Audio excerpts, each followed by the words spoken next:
Oh, look, it's a guy named Tiemens. Joshua Tiemens says, would the bill of the 1980s, presumably that'd be me, not the farm bill of the 1980s, which is a whole different character, be disappointed or surprised with the technological progress of 2014? Great question.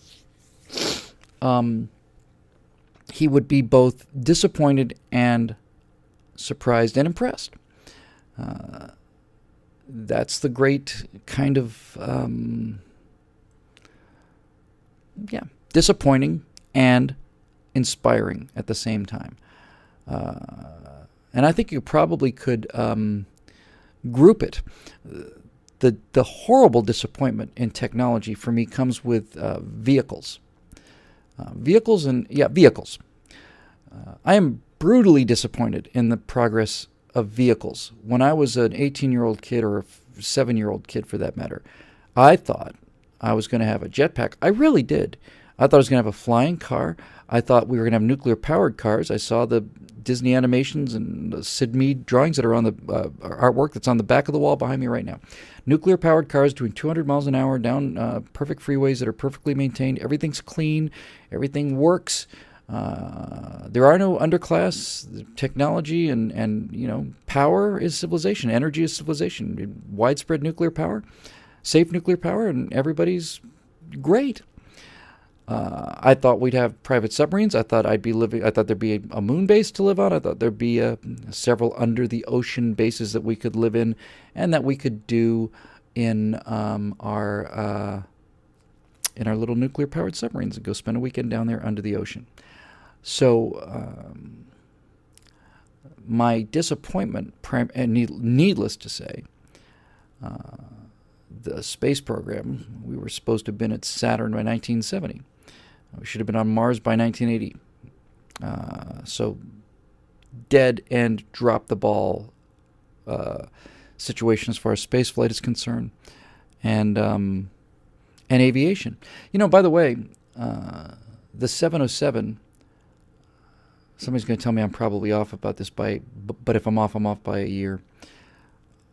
I think the Boeing 707 is as old as I am. I think it really kind of hit the mainstream in 1959.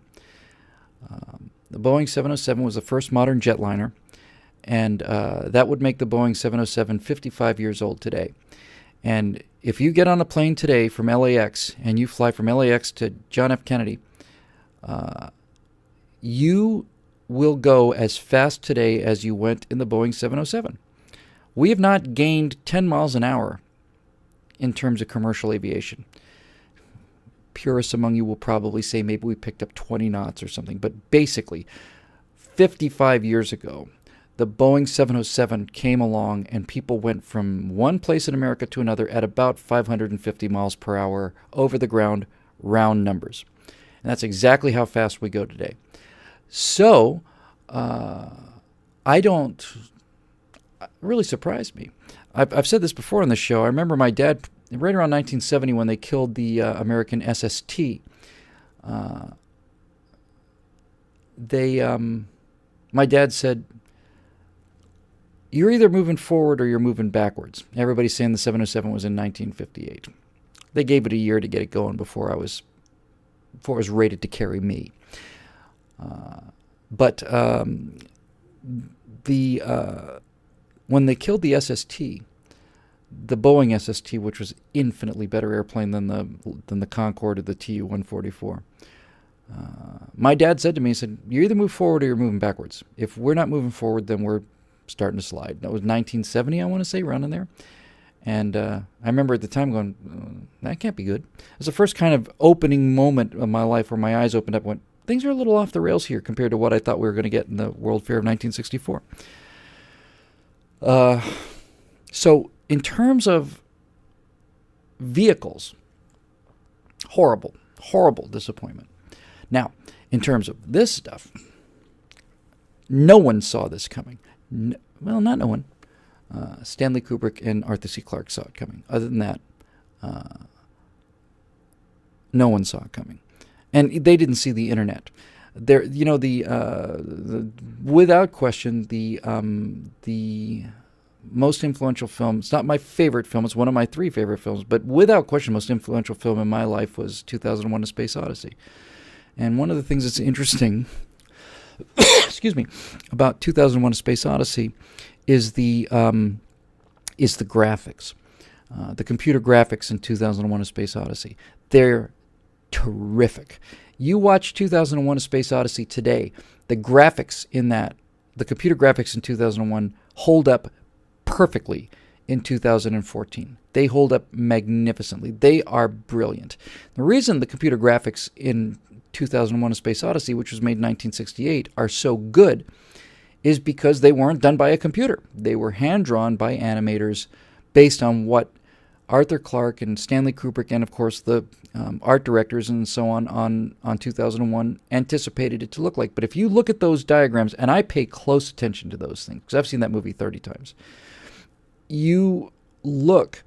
just look at, because, on the HAL panel, there's 8 screens. You've got 4 and 4. Just, if you've seen the movie enough so that you can get away from the plot, and frankly, folks, you can walk away from that plot for a half hour and not miss anything. You look at what's going on in each one of these individual screens, and it is profoundly good. Engineers all over that thing, the curves, the values, the data, the orbits, the numbers, it's terrific. Each one of the screens has a 3-letter identifier, so hibernation will be HIB, navigation will be NAV, HAL would be HAL, orbit, whatever. All of the little abbreviations made sense. And they were brilliant. And that docking sequence in the opening, when you've got that series of smaller concentric circles, and as you're starting to line it up, this thing starts to this cone, which is off centered, and as they start to get into the axis, the docking axis, the cone starts moving and starts doing this. This stuff is so far ahead of its time, nobody knew what to do with it. It was so good. I used to draw this with little protractors just because it was just so cool. So the graphics and the navigation graphics in 2001 were brilliant, because they were hand-drawn with the input from engineers. Many years later, 87, I guess, I want to say, somewhere in that ballpark. So roughly 20 years after 2001: A Space Odyssey is made, they make 2010, which is the sequel to 2001: A Space Odyssey. We're 20 years further along in technology, and if you look at the graphics in 2010, they are laugh-out-loud hilarious. Because in 2010, which was made in the 80s, they used actual computers to do computer graphics. But the computer graphics in 1987 were so bloody primitive that, it's just awful. The art design, and I'm just going to run with this for a second. The art design in look at the difference. You look at 2001 and look at 2010. Again, 20 years later is so much worse in every way. The story's much worse. Everything's much worse, but in subtle ways. And this is what happens when you get lazy. In 2001, you had probably the best brain on the planet in the story. And that was Arthur Clarke. Arthur C. Clarke understood space and understood technology and understood things in such a way that it was built into the script. Stanley Kubrick is without question, one of the great directors of all time, probably had the best eye of any director in history. And Kubrick and Clarke together built a world that looked real on board Discovery, and Discovery holds up as well today as it did in 1968. Discovery is magnificent. The art design is terrific. As I said, the graphics are terrific. The suits, you look at the spacesuits closely in 2001: A Space Odyssey, and all of the things have mechanical joints in there, and they look like they're inflatable, and there's mechanical seals on everything, and the ship looks like a ship.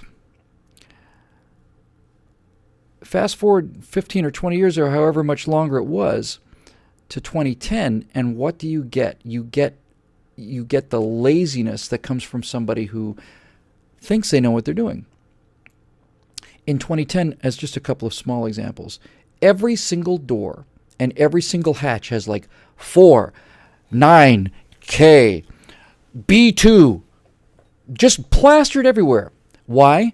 Well, because in space, everything will have a letter and number on it, apparently. They didn't do that in 2001: A Space Odyssey, and it makes the ship look silly. In 2010, in 2010, look at the suit. It's the same suit when Dave Bowman makes a reappearance in 2010. You got the same actor, but look at the suit. They remade the suit in 2010, but if you look, the pants just hang there. They're just like pants. There's no seal to the boots. There's no seal. It's got the same basic formula, but all the details are off. All the details are off. And obviously in 2010, they do the dumbest thing that has ever been done in history ever. And that is they're standing around a table and they're trying to decide how they're going to put these two ships together. And they've been walking around on a flat surface. It's not like a spinning centrifuge in 2010. Actually, come to think of it, their halves are spinning. I take that back. But they're walking with centrifugal gravity, and they're having a conversation, and Roy Scheider, who I liked in Jaws, and I liked quite a lot in All That Jazz, but who's not a great actor in my opinion, takes a pen and places it in the air, and he lets it go. And it's just hanging there in zero G. You know why? Because it's space. Because it's space. You know who the hot Russian was in that, by the way? The super hot Russian commander in that movie? Helen Mirren. And Helen Mirren looked great then, and she looks great now. So it's sloppy, and it's lazy, and it's derivative, and it's badly done. But the graphics are done on actual computers in 2010, and they're probably done on Apple IICs or Apple IIes. Oh, we got computer graphics like done by the actual computer that you can go down and buy in Radio Shack. Appalling. Terrible. Dave Olson says that it's because the Leonov was a Soviet ship and Discovery was an American ship. Don't buy it, Dave. You look at the spacesuit, that's an American suit. They didn't make it right in the remake. And if you look at what they did to Discovery when they get on board Discovery in 2010, they globbed up Discovery too. They put on all kinds of, numbers and stuff that wasn't there before. They cheated a little bit on a bunch of other, just laziness. So anyway, I don't know why I went off on that, but that's what you get when you get this Stratosphere Lounge. So I would be disappointed by the vehicles, very impressed by the technology. The reason I brought up 2001 in the first place is at the very, very first scene in 2001 in the ship, which is you're damn near an hour into the movie, probably more than an hour into the movie by the time you get on Discovery. You've got Frank Poole and Dave Bowman sitting there eating dinner, and they both have iPads. It's just that simple. They both got iPads. It was done with projecting film onto it wasn't a real iPad. They faked it. But they both got iPads. They've got these portable, movable, flat panel displays that they're both watching TV on, and they're doing their work on it. So with that one exception, I think nobody saw the home computer market. But honestly, guys, if you really want to, the one thing I'll say in this entire episode that is probably the most profound thing here that I'll say today, it's not a high bar to clear, mind you, is this. Nobody saw the internet coming. Isn't that just astonishing? Isn't it just astonishing that nobody saw the internet? No one, not a science fiction writer that I'm aware of, saw the internet. The closest you're going to get to that is going to be William Gibson and his, Burning Chrome and Count Zero and the whole cyber thing. But he's talking about jacking into your head, and he's talking about accessing security systems on a corporate world. But that's not really the internet. It is to some degree. It's linked computers, and it's accessing them through portals and so on. But nobody saw the internet. Nobody saw the commerce and the interest. Nobody saw this. Absolutely out of nowhere. Winston Smith, Room 101, great name, says Pornell and Niven had some ideas that are similar to the internet. And some other people say some people saw it coming. Well, that's swell, but I'll tell you, I didn't see it. I read a fair amount of science fiction. I saw every science fiction movie made, and nobody that I was aware of predicted this ability of computers in a person's home to talk to other computers and do things like online gaming and online commerce. And, yes, of course, every now and then you'd see like an IBM thing from like 1966, and it's like, this woman is shopping from home, and a screen comes up. It's probably she probably has to hit a stylus or something. But that's not the internet. It's like, here are 4 pictures from the store that this computer is hooked up to. It's not the internet. I'm telling you, it came out of nowhere. And it's astonishing. It's just astonishing. And we have not even begun to see, I think, the beginnings of what this thing is going to do. Because the internet is what put us into a third age, information age, and the entire idea of the common sense resistance, where you've basically got molecules in a soup, and these molecules come together, assemble themselves for a specific purpose, go back to the soup. That is only possible because of the internet. So, again, I'm not saying nobody said, gee, we could connect a computer to another. I know they've been working on that. And gee, what if we... But nobody saw the internet as a cultural phenomenon, I guess is what I'm trying to say. Nobody saw that you'd be able to play games with other people, or online porn for that matter. Nobody saw the commerce. Nobody saw what we're doing now.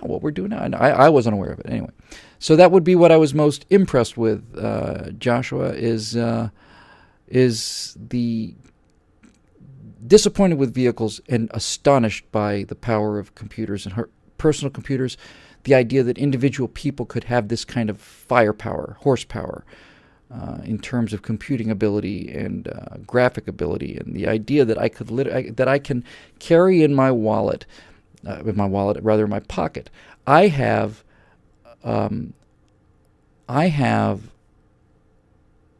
the sum total of human knowledge here. And if I had said that to somebody in 1960, what they would have assumed is that I have a device that has so much memory that we're able to put the sum total of human knowledge onto there, which they probably, if I'd said this in 1960, see this device, 1960 scientist, sum total of human knowledge is accessible to me through this device.